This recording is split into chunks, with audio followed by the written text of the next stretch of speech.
നമസ്കാരം. ഒരു രേഖയുടെ ബലത്തിൽ താജ്മഹലും ചെങ്കോട്ടയും പോലും വഖഫ് സ്വത്തായി പ്രഖ്യാപിക്കുമോ? ഈ ചോദ്യം കേട്ട് ഞെട്ടണ്ട. കേരള ഹൈക്കോടതിയുടെ ഡിവിഷൻ ബെഞ്ച് മുനമ്പം ഭൂമി തർക്കത്തിൽ നടത്തിയ സുപ്രധാന നിരീക്ഷണമാണിത്. വർഷങ്ങളായി തർക്കത്തിൽ തുടരുന്ന ഈ ഭൂമിയെ ചൊല്ലി വഖഫ് ബോർഡ് നടത്തിയ ഏകപക്ഷീയ നീക്കങ്ങൾക്ക് കോടതിയുടെ ഭാഗത്തു നിന്ന് കനത്ത തിരിച്ചടിയുണ്ടായിരിക്കുന്നു.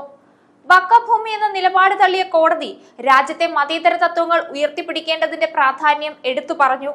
എന്താണ് മുനമ്പം ഭൂമിയുടെ യഥാർത്ഥ ഉടമസ്ഥാവകാശം? എന്തുകൊണ്ട് കോടതി ഇത്രയും ശക്തമായ വാക്കുകൾ ഉപയോഗിച്ചു? കേരളത്തിന്റെ ഭൂമി തർക്കത്തിൽ നിർണായകമാകുന്ന ആ ഹൈക്കോടതി വിധി ഒന്ന് നോക്കാം. മുനമ്പത്തെ ഭൂമി വഖഫ് സ്വത്തല്ലെന്ന് ഹൈക്കോടതി ഡിവിഷൻ ബെഞ്ച് വ്യക്തമാക്കി. മാത്രമല്ല, ഏകപക്ഷീയമായി വഖഫ് പ്രഖ്യാപനം നടത്തിയ വഖഫ് ബോർഡിന്റെ 2019 ഉത്തരവ് നിയമപരമല്ലെന്നും കോടതി നിരീക്ഷിച്ചു. വഖഫ് ആധാരം എന്ന പേരുണ്ടെന്ന് കരുതി മാത്രം ഒരു ഭൂമി വഖഫ് ആകില്ലെന്ന് ഹൈക്കോടതി ചൂണ്ടിക്കാട്ടി. ഒരു മതേതര രാജ്യത്ത് ഏത് ഭൂമിയും കെട്ടിടവും ഭാവിയിൽ വഖഫായി പ്രഖ്യാപിക്കാൻ കഴിയുന്ന സാഹചര്യം അനുവദിക്കാനാവില്ലെന്ന് കോടതി എടുത്തു പറഞ്ഞു. ഈ വിഷയത്തിൽ കോടതിയുടെ നിരീക്ഷണങ്ങൾ ശക്തമായിരുന്നു. ഏകപക്ഷീയമായ വഖഫ് പ്രഖ്യാപനത്തിന് നിയമസാധ്യത നൽകിയാൽ ഏതു ഭൂമിയും കെട്ടിടവും ഭാവിയിൽ വഖഫായി പ്രഖ്യാപിക്കാവുന്ന സാഹചര്യം വരുമെന്ന് ജസ്റ്റിസുമാരായ എസ്.എ. ധർമാധികാരി, വി.എം. ശ്യാംകുമാർ എന്നിവരടങ്ങിയ ഡിവിഷൻ ബെഞ്ച് നിരീക്ഷിച്ചു. അങ്ങനെയെങ്കിൽ താജ്മഹൽ, ചെങ്കോട്ട, നിയമസഭാ മന്ദിരം, എന്തിനേറെ ഈ കോടതി കെട്ടിടം പോലും ഏതെങ്കിലും രേഖകൾ ചൂണ്ടിക്കാണിച്ച് വഖഫാക്കാം. ഇന്ത്യ പോലുള്ളൊരു മതേതര രാജ്യത്ത് ഇത്രയും കാലതാമസത്തോടെയുള്ള സാങ്കല്പികമായ അധികാര പ്രയോഗം അനുവദിക്കാനാവില്ല. ഭരണഘടനയ്ക്ക് വിധേയമായി പ്രവർത്തിക്കാൻ കോടതിക്ക് ബാധ്യതയുണ്ടെന്നും ഡിവിഷൻ ബെഞ്ച് വ്യക്തമാക്കി.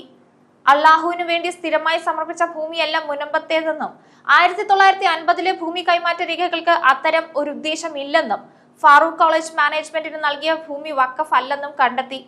ഈ ഭൂമി വഖഫായി പ്രഖ്യാപിച്ച 2019 നീക്കം ഏകപക്ഷീയമാണെന്ന് കോടതി വിലയിരുത്തി. ഭൂമിയിൽ താമസിക്കുന്നവർ, ഭൂമി വാങ്ങിയവർ തുടങ്ങിയവരുടെ അടിസ്ഥാന ആവശ്യങ്ങളെ വഖഫ് ബോർഡ് ധിക്കാരപൂർവ്വം അവഗണിച്ചുവെന്ന് കോടതി വിമർശിച്ചു. മുനമ്പത്തെ ഭൂമി വഖഫ് ആണോ എന്ന് പഠിക്കാൻ റിട്ടയർഡ് ജസ്റ്റിസ് C.N. രാമചന്ദ്രൻ നായരുടെ അധ്യക്ഷതയിൽ സർക്കാർ നിയോഗിച്ച ജുഡീഷ്യൽ കമ്മീഷന് തുടർന്നും അന്വേഷണം നടത്താമെന്നും ഹൈക്കോടതി വിധിച്ചു. കമ്മീഷൻ നിയമനം റദ്ദാക്കിയ സിംഗിൾ ബെഞ്ച് ഉത്തരവ് ഡിവിഷൻ ബെഞ്ച് ഇതോടെ റദ്ദാക്കുകയായിരുന്നു. ഭൂമിയുടെ സർവേ നടത്തുക, അർദ്ധ ജുഡീഷ്യൽ അന്വേഷണം നടത്തി റിപ്പോർട്ട് സർക്കാരിന് സമർപ്പിക്കുക, ഗസറ്റിൽ വിജ്ഞാപനം ചെയ്യുക തുടങ്ങിയ കാര്യങ്ങൾ തുടർന്നും ചെയ്യാമെന്ന് കോടതി വ്യക്തമാക്കി. മുനമ്പം ഭൂമി തർക്കത്തിൽ ഹൈക്കോടതിയുടെ ഈ വിധി വെറുമൊരു ഭൂമി തർക്കത്തിന്റെ തീർപ്പ് മാത്രമല്ല, മറിച്ച് ഇന്ത്യൻ ഭരണഘടനയുടെ മതേതര സ്വഭാവം ഉയർത്തിപ്പിടിക്കുന്ന ഒരു നാഴികക്കല്ല് കൂടിയാണ്. ഒരു രേഖയുടെ പേരിൽ രാജ്യത്തെ പ്രധാനപ്പെട്ട കെട്ടിടങ്ങൾ പോലും വഖഫ് സ്വത്തായി പ്രഖ്യാപിക്കാനുള്ള സാധ്യതയെ ചോദ്യം ചെയ്തുകൊണ്ട് കോടതി ചരിത്രപരമായ ഒരു അതിർവരമ്പ് സ്ഥാപിച്ചിരിക്കുന്നു. വഖഫ് നിയമങ്ങൾ ദുരുപയോഗം ചെയ്യാനുള്ള ശ്രമങ്ങൾക്ക് ഈ വിധി ഒരു തിരിച്ചടിയാണ്. ഏകപക്ഷീയമായ അധികാര പ്രയോഗം വഴി ഒരു പ്രദേശത്തെ വഖഫ് ഭൂമിയായി പ്രഖ്യാപിക്കാനുള്ള ശ്രമം കോടതി തള്ളിക്കളഞ്ഞത് നിയമപരമായ നടപടിക്രമങ്ങൾ പാലിക്കേണ്ടതിന്റെ ആവശ്യകത അടിവരയിടുന്നു. അതോടൊപ്പം ഏകപക്ഷീയമായ പ്രഖ്യാപനങ്ങളിലൂടെ സാധുവായ നിയമങ്ങളെ മറികടക്കാൻ കഴിയില്ലെന്നും കോടതി വ്യക്തമാക്കിയിരിക്കുന്നു. താജ്മഹൽ പോലും വഖഫ് ആക്കാം എന്ന ഹൈക്കോടതിയുടെ നിരീക്ഷണം ഈ വിഷയത്തിന്റെ ഗൗരവം എടുത്തു കാണിക്കുന്നതാണ്. ന്യൂസ് ഡെസ്ക്, ഈനാട് മലയാളം.